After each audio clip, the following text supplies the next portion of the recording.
Snow hadn't touched the ground in weeks, but the air still bit like a warning. Outside the dry goods store in Garrison Hollow, folks gathered like buzzards, shoulders hunched, collars high, eyes mean.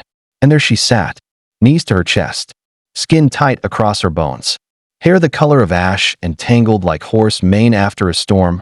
No one looked straight at her, but every pair of eyes saw her, saw the girl who hadn't spoken a word in 3 days, saw the one who hadn't eaten since the preacher's wife tossed her a moldy biscuit, like tossing scraps to a mutt. The sheriff had muttered something about sending her to Cheyenne on the next stage, or the poorhouse, whichever's got space. But that stage came and went. Twice, she hadn't moved, and no one wanted to be the one to move her. Then came the scrape of boots. Slow, heavy, from the far end of the boardwalk. He stood near 6'5", all gristle and gray beard, coat made from stitched pelts and sleeves stiff with road dust. Mule in tow, flintlock rifle slung across his shoulder. The kind of man who looked like he didn't speak unless someone bled first. The townsfolk peeled away like smoke as he paused beside her. Looked down. She didn't raise her head. He turned and walked into the store, and the rest of the town exhaled like a storm had passed. But that wasn't where it started. Let's go back. 3 days earlier, Willard Tate had come down from the high pine ridges after trapping beaver for the winter season.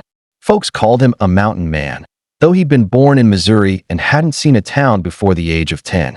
Never married. Never stayed. Just moved that he didn't mind people. Exactly. He just didn't believe in too many of them in one place. Garrison Hollow was small enough. A blacksmith. A saloon. A livery stable run by a man with 2 fingers and 1 eye.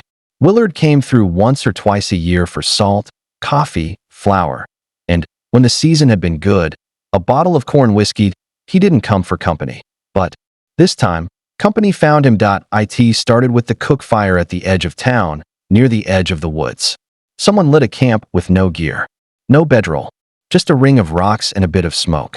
The girl was there, curled under a flour sack and 2 sticks meant to be a tent frame. Didn't say a word when he passed, didn't ask for anything, didn't even flinch when his mule snorted and the saddle creaked. He should have kept walking, should have. Treated her like the others had, like a ghost you notice but don't name, but he'd caught a glimpse of her feet, bare, raw, wrapped in burlap and string. And that did something. At the general store, he gathered supplies in silence. Flour, beans, jerky. He didn't even look toward the grocer, a paunchy man named Elkins with a lazy eye and no time for talk. Back early. Elkins muttered. Season ended hard. Selling furs. Willard grunted. As he set his goods on the counter, he added one more item. A small tin bowl. Clean, simple, and used. Elkins squinted. You got plenty of cook gear already. Willard didn't answer, just paid. Then he left. Back. Outside, the girl hadn't moved, but the people had. Mrs. Alder from the saloon whispered something to the butcher's wife. The pastor's boy crossed the street wide to avoid her. A ranch hand spat near her sack tent, not close enough to hit, but close enough to mean something. Willard walked past them all, went to the edge of town, started a small fire. From his satchel, he pulled a bundle wrapped in muslin, beans soaked from the night before. He added clean water, set the pot. When they were soft and steaming, he poured them into the tin bowl. Careful not to scald it, he stood up and walked toward her. Every pair of eyes in town turned and followed. He didn't say a word, just set the bowl down in front of her. Then, slowly, he sat beside her on the wood plank step, folded his arms across his chest, looked straight ahead. The girl didn't move at first, didn't even glance at the bowl. Minutes passed like hours. She looked, then looked again, lifted the bowl with shaking hands. A single scoop. Her lips barely parted, but she ate. Tears welled in her eyes, but she didn't cry. Neither did he. Willard just sat there, still as a post, boots wide, elbows on his knees. And in the silence, the whole town realized something. This man, this stranger, with the coat of furs and the quiet eyes, had just drawn a line in the dirt he'd fed the girl, which meant they couldn't pretend she wasn't there anymore, which meant the town would have to choose. But night hadn't yet fallen, and the wind still carried whispers, and not one soul, not even Willard Tate, knew where that girl had come from, or who might still be looking for her. By morning, word had spread beyond Garrison Hollow that they'd seen it. The girl eating from the tin bowl, the mountain man sitting beside her like he meant to stay. No one said a word to him directly. But the shopkeepers muttered. The church ladies whispered. The barkeep at the Red Bottle Saloon muttered to a couple of passing ranch hands. You feed strays, you end up with wolves. Willard didn't answer any of them. He'd made camp near the outskirts, where the creek curved under a patch of cedar and the smoke from his cook fire couldn't be seen from town. That morning, he found the girl still curled beneath her ragged sack tent, eyes open but empty. You got a name? He asked. She didn't answer. He knelt and poured water from a tin canteen into a cup, holding it out to her. She took it with both hands like it might vanish. Drank slowly. He waited. Still no name. But something had changed. The twitch in her hands was gone. And for the first time, she didn't flinch when he knelt beside her. Willard went about his day like he wasn't being watched from town. He brought her a hard biscuit softened in boiled milk, tore it in half, and left it between them on a flat stone. She ate slowly, like she'd forgotten how. That night, he stayed by the fire longer than usual, watching the sparks dance upward, toward a sky still bruised with late winter clouds. Coyotes howled once in the distance, but didn't come near. The girl lay only a few feet from the warmth now, still no name. But she hadn't run. That was something. The next day, the reaction came. Marshal Ezra Dunn rode in from Mason's Fork, lean and stony-faced, with a badge darkened by years of sun and sweat. His horse kicked up dust outside the saloon as he dismounted. Behind him trailed two townsmen, Walter Cribbs, the mayor, and Reverend Albee from the Clabbered Church. The marshal didn't waste time. Where's this mountain man? He asked. The barkeep, camped just past the cedar bend. Girl still with him? A pause. So they say. Ezra adjusted the brim of his hat and walked out. Willard saw them coming before they spoke. He stood from his log seat and didn't move toward them, just met their eyes when they rode in. The girl shrank behind the remains of the cook fire. Her hands gripped the hem of her skirt like she expected to be dragged. Mr. Tate, Marshal Ezra said evenly. You know why I'm here? Willard didn't nod, didn't blink. No law against feeding someone. The mayor stepped in. She's not from here. She don't speak. Could be sick. Or worse. Willard kept his eyes on the marshal. You here to take her? We're here to ask what you know, the Reverend added. And maybe suggest what's best for the child. At that, the girl stood, not with strength, but with defiance. Her face was still hollow, cheeks sunken, but her eyes met Ezra's for one long second, then dropped. Still, she'd stood. Willard spoke low. She ain't a stray dog. She's not yours to decide over. The marshal's jaw tensed. And she's not yours, either. No one spoke. Just the crackle of the dying fire and the sudden gust of wind carrying the faint clang of the blacksmith's hammer from town. Then Ezra said, You'll be watched. You understand? Willard nodded once. You always do. They left, but the message was cleared. That night, Willard caught the girl trying to bury her bowl. She knelt in the earth, hands raw, scraping a shallow hole like a grave. He didn't stop her, he just asked, Why? She looked up, tears running muddy tracks down her cheeks. Then, for the first time, she whispered one word. Safe. It wasn't her name, but it was everything. He knelt beside her and helped her cover it gently. Not to throw it away. Not to hide it in shame, just to protect it. Because sometimes in a place like this, even a bowl meant danger. Especially when someone had chosen to care. The next morning, a different kind of visitor arrived. A young Lakota man rode up from the east. Trail on a paint horse. He didn't look like trouble. Wore a coat like any trapper, moccasins worn from road dust. But the way he looked at the girl, wide-eyed, choked, made Willard step between them instinctively. The girl gasped. She took a step forward, then another, and her lips moved. Not English, but it came out, fast, trembling, pouring out in a rush of sound like a flood that had been dammed for too long. The man dropped from the saddle, knelt, and wept. Willard stepped back. The girl touched his shoulder, then gripped his coat, sobbing into it like a child. He whispered something over and over. Her name. He was saying her name, and she said his brother. The girl had a name, and someone had come for her. But as Willard watched, he saw something in the Lakota man's eyes, the flicker of fear.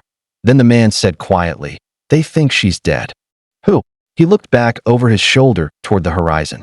The ones who came for her. And Willard understood this. Wasn't over. She was found. But someone else was still looking. And they wouldn't come asking that they'd come burning. The sky turned red 2 nights later. Not the kind of red that signals sunset, but the kind that means fire.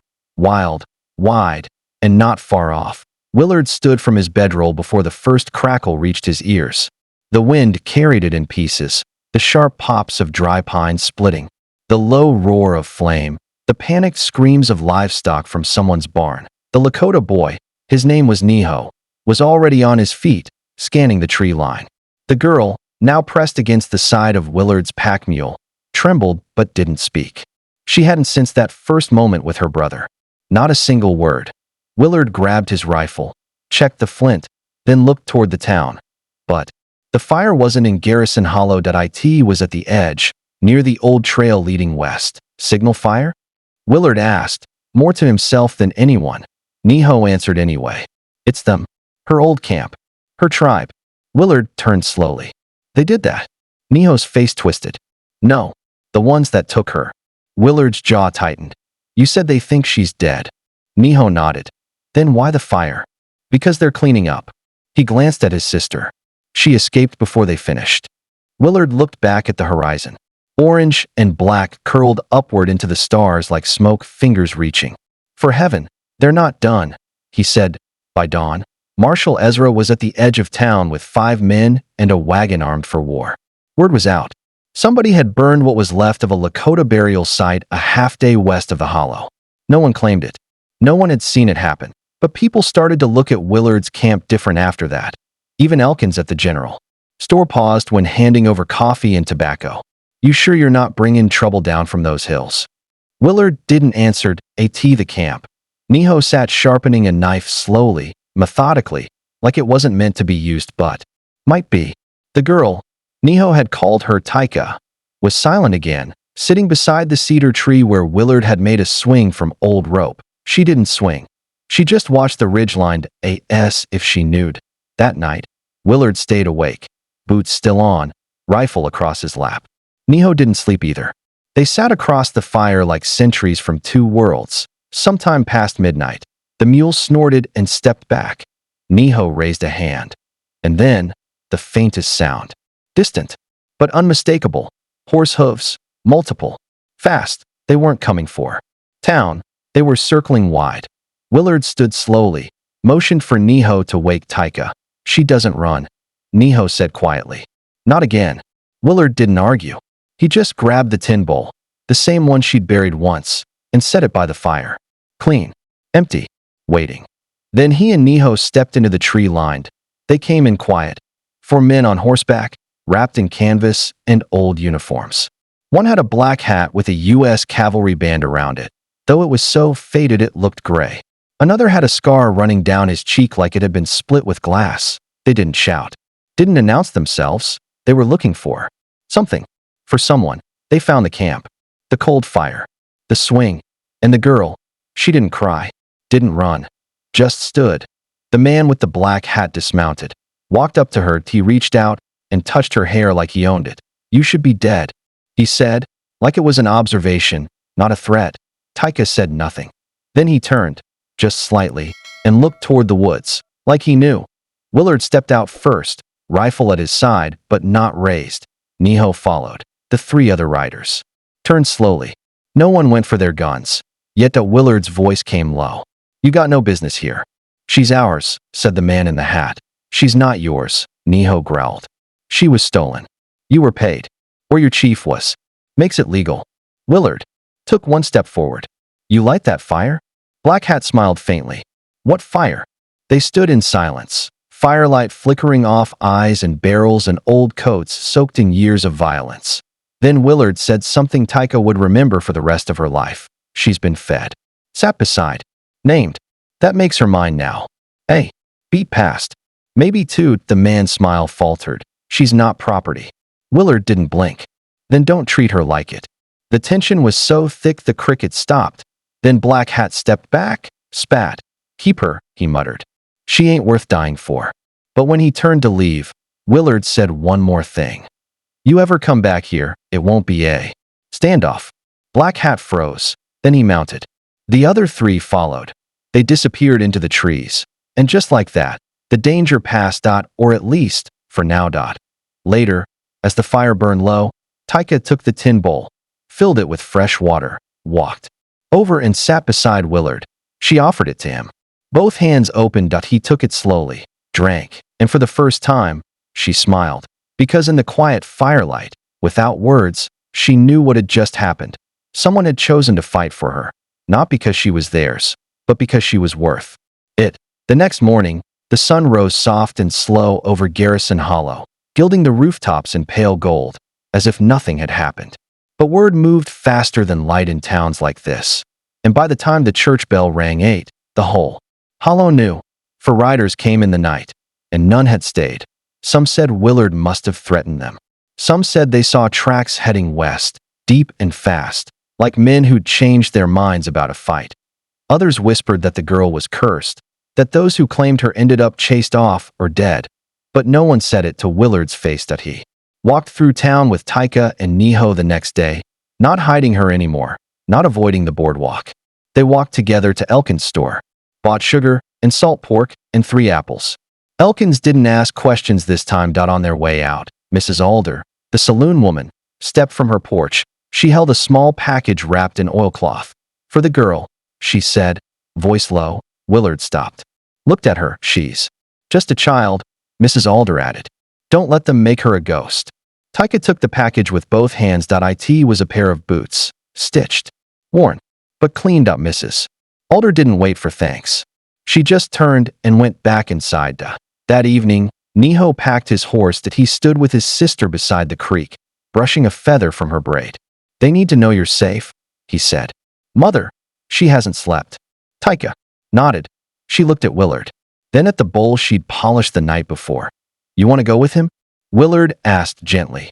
Taika hesitated, then stepped forward and wrapped her arms around his waist. Willard froze, like someone had just laid a baby deer in his arms. He rested a hand on her back. I'll stay, she whispered. Willard blinked. Niho smiled faintly. She's always been stubborn. She's not a prisoner. She knows. Taika stepped back. Niho placed something in her hand, a small pouch of dried herbs. If you ever need to speak with the dead, he said, burn this. They'll listen. Then he looked at Willard. And if anyone comes again, I'll bury them deeper, Willard said. They clasped hands. Then Niho rode east, and the camp got quiet again. But not emptied. The next weeks passed in slow rhythm. Quiet mornings, warm fires, hunting trips where Taika trailed behind Willard. Like a shadow, learning how to track, how to snare, how to move through trees without snapping a twig. She still didn't speak much, but her eyes spoke. And when Willard showed her how to set a rabbit trap, and she caught one the next day, she beamed. Like someone had handed her a crown. In the evenings, she'd sit with the tin bowl in her lap, stirring beans or cutting potatoes. She carved her name into its side. Slow, careful. Taika. She smiled when he saw it. He nodded once. Then, one cold evening in late spring, a boy arrived on a pony. Ragged and breathless, he found them at the camp, dust caked on his cheeks. You're the man that took the girl? He asked. Willard didn't answer. She saved my sister, the boy said, panting. She was picking herbs by the river when she heard screaming. My sister was in the water, current took her. Your girl. She jumped in. Taika stepped forward, soaked still, a long scrape across her arm. She pulled her out. We thought. He looked at her with awe. We thought you should know. He left a piece of jerky in thanks and galloped back. Willard sat slowly. Taika stood near the fire. After a long pause, he said, You jump in for everyone? She smiled. Only the ones who fall. And he laughed. A real, low, rolling laugh. That startled even himself. He looked at her then. This girl who had once buried her own food for fear. Who had said nothing for weeks. Who had stood before men who'd tried to own her. Who had jumped into a river for someone else's child. She wasn't silent anymore. She wasn't starving. She was becoming. By the time summer came, the townsfolk no longer stared at Mrs. Alder invited Taika to sit during church socials. Elkins always tossed in an extra loaf of bread without charging. And the pastor himself once told Willard, God sees more than names and skin. Willard didn't answer that. He just touched the brim of his hat. Then one night, Weeks later, as thunder rolled in the distance, Taika asked a question she hadn't dared before. Why did you sit with me that first night? Willard didn't look up from his fire, took a long drag from his pipe, then said, quiet and even, because nobody should eat alone. She watched him, eyes soft, then whispered, I never really thanked you. You didn't have to, he said. She looked down at the tin bowl in her hands as she'd cleaned it again that day, polished it until it glinted in the firelight.